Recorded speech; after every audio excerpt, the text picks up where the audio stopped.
नमस्कार। संविधान का अनुच्छेद 21 घोषित करता है कि कानून द्वारा स्थापित प्रक्रिया के अनुसार कोई भी व्यक्ति अपने जीवन या व्यक्तिगत स्वतंत्रता से वंचित नहीं हो सकता है। सन 2002 में 86वें संशोधन के तहत अनुच्छेद 21A जोड़ा गया, जो कहता है कि राज्य को 6 से 14 साल तक के सभी बच्चों को निःशुल्क तथा अनिवार्य शिक्षा उपलब्ध करानी ही होगी। इसी तरह राज्य के नीति निर्देशक तत्वों के अंतर्गत संविधान के अनुच्छेद 45 में कहा गया है कि राज्य को तब तक सभी बच्चों की शुरुआती देखभाल और शिक्षा की व्यवस्था करने के लिए प्रयास करना होगा जब तक कि वो 6 साल की आयु का नहीं हो जाता है। और संविधान के अनुच्छेद 51A में संशोधन करके जे के बाद नया अनुच्छेद के जोड़ा गया है।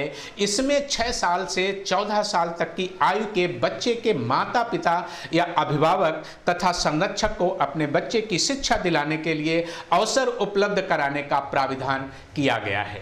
इस अधिकार को व्यवहारिक रूप देने के लिए संसद में निःशुल्क और अनिवार्य बाल शिक्षा अधिकार अधिनियम 2009 पारित किया, जो 1 अप्रैल सन 2010 में लागू हुआ।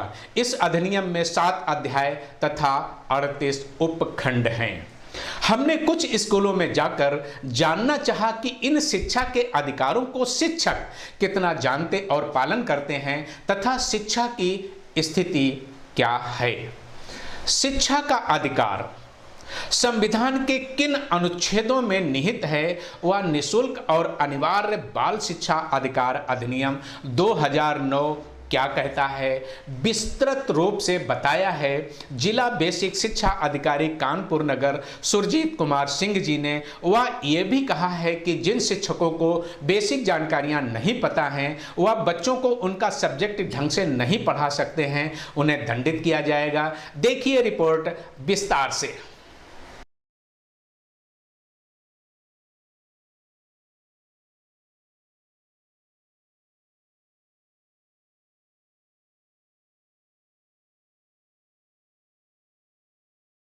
बेटे, तुम्हें जोड़ घटाना सिखाया गया?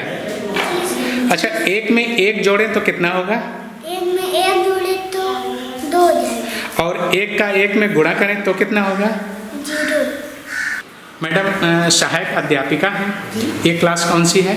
ये सेकंड क्लास है। अच्छा, तो मैथ बच्चों को पढ़ाई होगी जी। हम आपसे जानना चाहेंगे 0.5 गुणे 0.5 उत्तर कितना आएगा?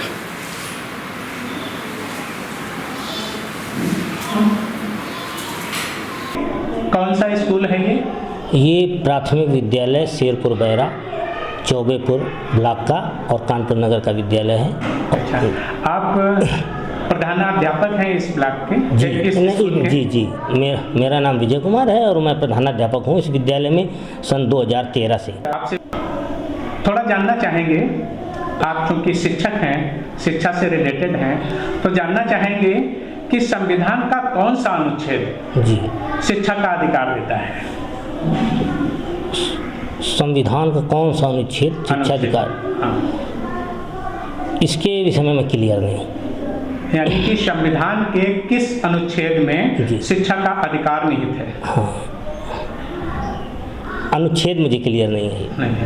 अच्छा, ये RT एक्ट के बारे में कुछ बताइएगा। हाँ, राइट टू एजुकेशन है। ये कब पारित हुआ? ये सन 2009 से इसको पारित किया गया उत्तर प्रदेश में और सभी विद्यालयों में इसको लागू किया गया। इसके अंतर्गत बच्चों को जो मूलभूत सुविधा है शिक्षा की, और उसके लिए कोई भी प्रेशर नहीं है। बच्चा कोई भी उम्र के हिसाब से आएगा और उसके साथ कोई भेद नहीं किया जाएगा, किसी लिंग जाति या किसी डॉक्यूमेंट से संबंधित इस पर कोई मतलब जानकारी नहीं है। उम्र के हिसाब से उसको हमको कक्षा में एडमिशन करना है। अगर कोई बच्चा हमारे यहाँ मान लीजिए 8 साल का आया तो हम उसको डायरेक्ट 1 में नहीं करेंगे, उसको उम्र के हिसाब से उसको हम कक्षा 2 या 3 में करेंगे। अच्छा, RTE एक्ट पारित कब हुआ है?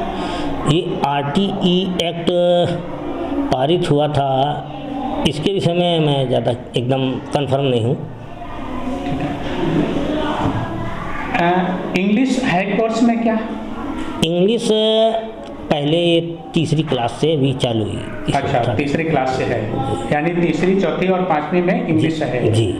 तो हम आपसे जानना चाहेंगे कि इंग्लिश में टेंस काल, तो प्रेजेंट इंडेफिनिट टेंस में एक वचनकर्ता के साथ क्रिया में यस या ईएस लगाते हैं। यस। आपसे जानना चाहेंगे क्यों लगाते हैं? एस लगाते हैं, एक वचन क्रिया में एस लगाते हैं हम। जब एक वचन में एक वचन होता है उसमें एस लगाते हैं। अगर बहुवचन होगा तो ईएस करेंगे उसे। बहुवचन होगा कर्ता, अगर बहुवचन है तो ईएस, यस, और एक वचन है तो एस, यस लगाएंगे।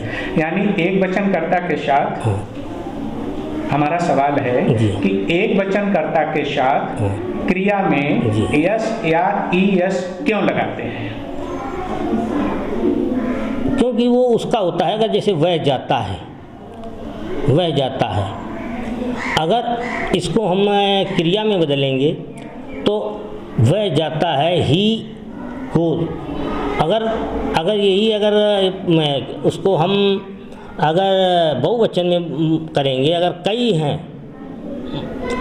मतलब कई लोग हैं उसमें, अगर बहुवचन में है तो ईएस का प्रयोग करेंगे इसको।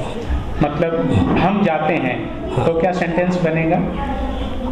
हम जाते हैं, we goes, be goes, goes, और वो जाता है तो ही गोस। आप शिक्षा अधिकारी कानपुर से हैं। हम जानना चाहेंगे कि शिक्षा का अधिकार संविधान के किस अनुच्छेद में निहित है?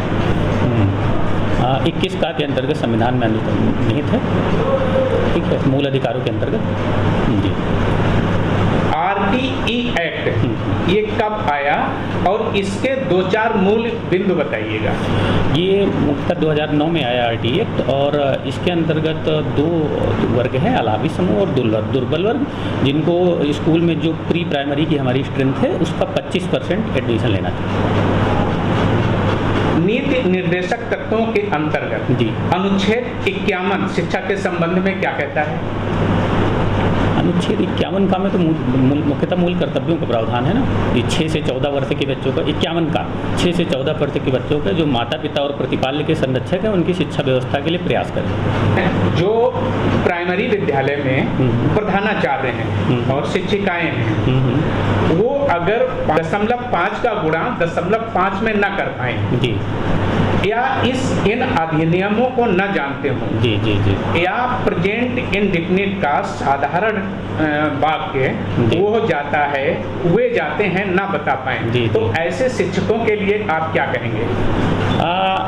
वैसे अब जो हमारी इस समय जो 2 वैकेंसियाँ हुई हैं, जो क्लियर होकर शिक्षक आए हैं, वो वेल क्वालिफाइड हैं, वो काफ़ी अच्छा कर रहे हैं। तो मुझे उम्मीद है ये सारी चीज़ें उनको आ रही होंगी। अगर इनको नहीं आती हैं तो ये तो अच्छी स्थिति नहीं है, उसके लिए फिर उनको दंडित किया जाए या कुछ ऐसे प्रावधान किए जाए।